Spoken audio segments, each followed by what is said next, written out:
Hey everybody, welcome back to Avalon, episode 4. Today's episode, we're going to get back to the sort of central station area and finally get this thing done. I know last episode we were going to work on this and sort of got distracted and ended up somewhere else, so this will be the episode where we actually work on the central station. Now, this is a really important key component of the downtown area, and the reason why isn't necessarily because it's like a giant station. I mean, there are many metro lines coming out of this area, I think 4 total, and there's also all the bus lines coming out of these little bus pickup and drop off lanes, but the really important piece is the dual train station. So basically with this map, and when I designed this map, I had in mind quite a bit of train use because obviously there's no cargo ships or passenger ships because there's no water really in this map besides a few little rivers here and there. So we need to have a good way to get people into the map from outside the map, and we don't want everybody just driving everywhere because that causes traffic. So what we need to have is pretty effective train routes that get you right to the center of the downtown area, or really anywhere you're going, and then from there provide quick transfer to public transit that will get you to where you're going faster than just driving in from outside the map. Because at the end of the day, the only thing the AI cares about is the shortest path. So if you can't give it the fastest path via train to public transit, it's just going to drive, and you don't want to have everybody driving. So that's why the station is so central, and it's why we have so many metro lines coming off of it and so much walkability kind of all around this area, is to help encourage that a little bit.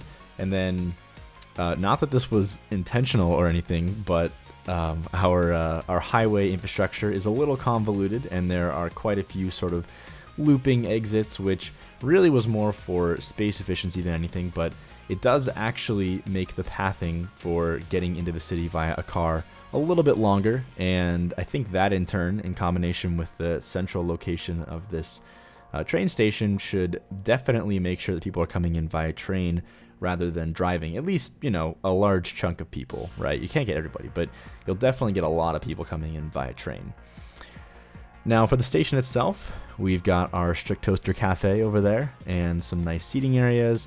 I tried to keep the actual, waiting and pickup drop-off areas relatively open, as they should be. You don't want to have like a bunch of clutter around here. Obviously we have plenty of places to sit down and wait for your bus or, whatever else you're waiting for, but I didn't want to fill this whole area with stuff because we need to make sure we have plenty of room for all the people coming on and off the buses and the train and the metros and all that stuff. So it is a relatively open area, and it actually ends up being one of the only real breaks in the skyline, because our skyline is going to be constructed all around this central station, really. I mean, this whole downtown area, this is basically right at the front of the sort of 5x5-ish, or maybe 6x6 is going to be kind of the total block, square area that will be like the absolute tallest buildings in this city. So having this, gap in the skyline isn't necessarily bad. In fact, it gave us an opportunity to add lots of trees and things and, give a little bit of life to this area that will otherwise be very concrete jungle-esque. But even still, I wanted to have a lot of encroaching buildings and other things kind of over top in certain parts of this station, particularly at the very front and at the very end, in places that aren't necessarily being used by the people.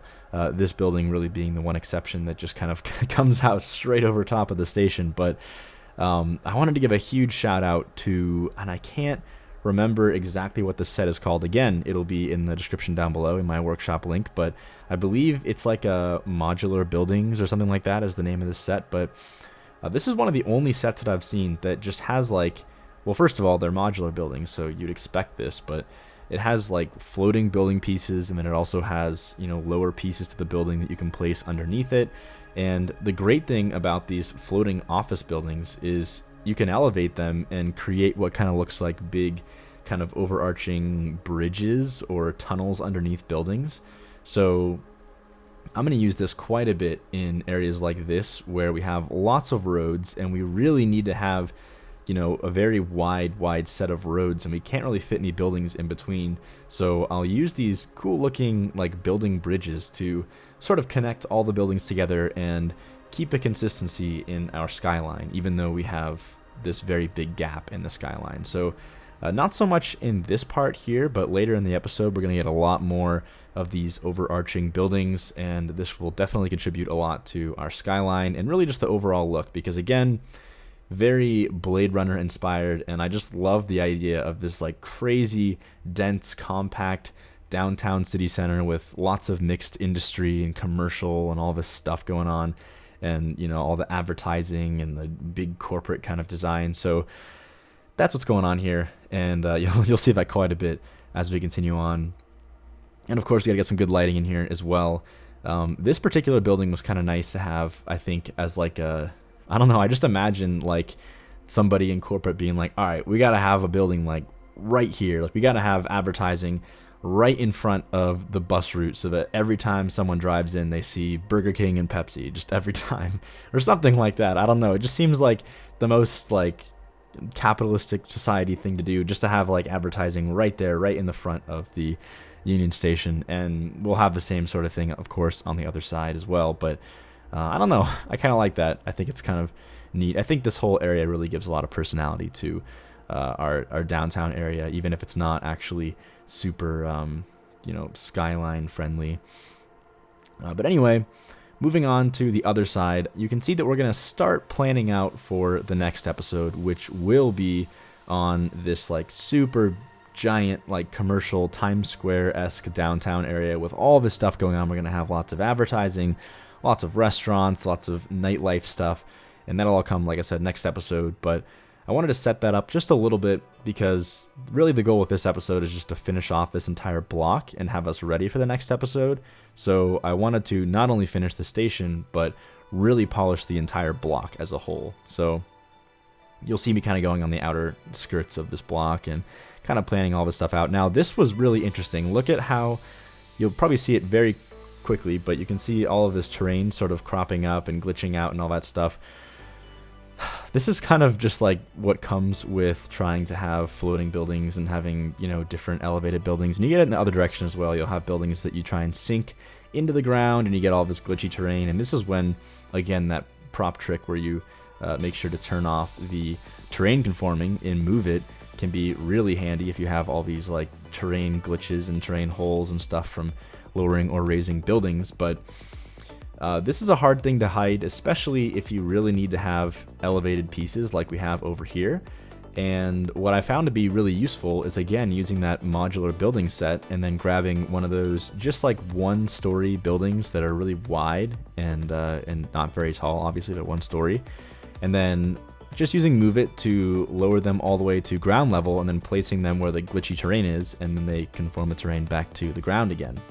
And this worked out well for this area because I didn't really need any terrain, period. Like, we're going to have not only all these elevated buildings over top of this highway system, but we're also going to have buildings underneath the highways. So really the entire place should just feel like you're driving on top of buildings with buildings over top of you at the same time. Very chaotic, but it works out well. So I ended up using those single height buildings quite a bit to control the terrain, and I really wonder if it would be very hard to go in the workshop and just make like a 5x5 building that is really just an empty asset that conforms to terrain, so you could like lower it and force terrain to sit at ground level. I imagine you could probably do that and it would work really well for controlling terrain. I don't really know if this is like a common issue. It probably isn't. I don't think many people deal with this, but it might be worth checking out. I might try and do that at some point. But this little back area, I really, really like how this area turned out as I, of course, move away from it. But yeah, this whole back area, I love it. This is definitely the spirit of the city. I want to have a lot of this kind of stuff. Obviously, not everywhere. We're going to have plenty of places that are a little more citizen friendly, but I just kind of like this combination of industry and high density, and I think it really captures that Blade Runner feel in particular, and especially when we get the lighting in and we have this like kind of glowing effect going on back here. But I think this sort of back area really really fits the theme we're going for here, especially as these train tracks cross and we have like the highway exits for our central station, and in the future we'll even have elevated trains above this because we haven't even touched the metros yet. And you'll see another big plan here, like I said, in kind of the phasing system from the first episode. We're going to have metros coming in, and while not a lot of elevated metros will crop up in this area, we'll have lots of underground metros. I will certainly try my best to get a few elevated metros in the downtown area, but it's very tough to cram in all of this stuff in this in this tight area. But I definitely want to take advantage of the Metro Overhaul mod to have those really gorgeous looking elevated trains and elevated train track. So we'll certainly have that as well. I put down, obviously you saw that just very quickly, but I put down this Kohl's and a few little restaurants underneath. Like I said, I wanted to have buildings underneath this as well as above it, because again, we are in the downtown area, so there's tons of demand for space literally everywhere, and we're just gonna have stuff everywhere. You're not gonna waste any space in this downtown area, that's for sure. So we got a Kohl's down there. We have this little backlot kind of area cropping up, and again using Move It and this little non-terrain conforming trick, so we can kind of plop things where we want. And I also used a few of these little like window washing cranes. I kind of feel like they fit well for that building in particular. I don't really know like how those cranes are supposed to work. I mean, I imagine that you could probably lower and raise the cart, and that's how you would wash a lot of windows with it, but it seems like the range would be super limited. I don't really know.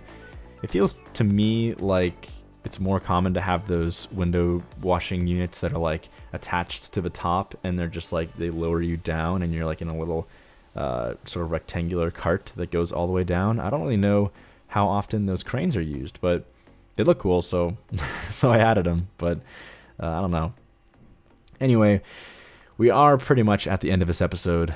It's been kind of quick, I know, but we finally have this central station pretty much done, and you've got a little bit of a taste of what I'm kind of going for theme-wise here. You'll see me throwing in the lights now at the end, and I'll try and get some nice cinematic shots with the lights so you can see how this all looks at nighttime as well. But I'm really looking forward to the next episode where we're going to get into the big commercial downtown Times Square kind of thing. And again, like I said last episode, if somebody finds giant billboards, please let me know. Like Twitter, anywhere. I would love it. I'm a little ahead, obviously, on episodes, so you wouldn't actually see them in newer episodes, but I will 100% respond to you on Twitter, and I will absolutely put them in as soon as possible if somebody makes those, because that would be incredible. Anyway, I hope you all enjoyed this episode, and as always, thanks for watching, and I'll see you next time.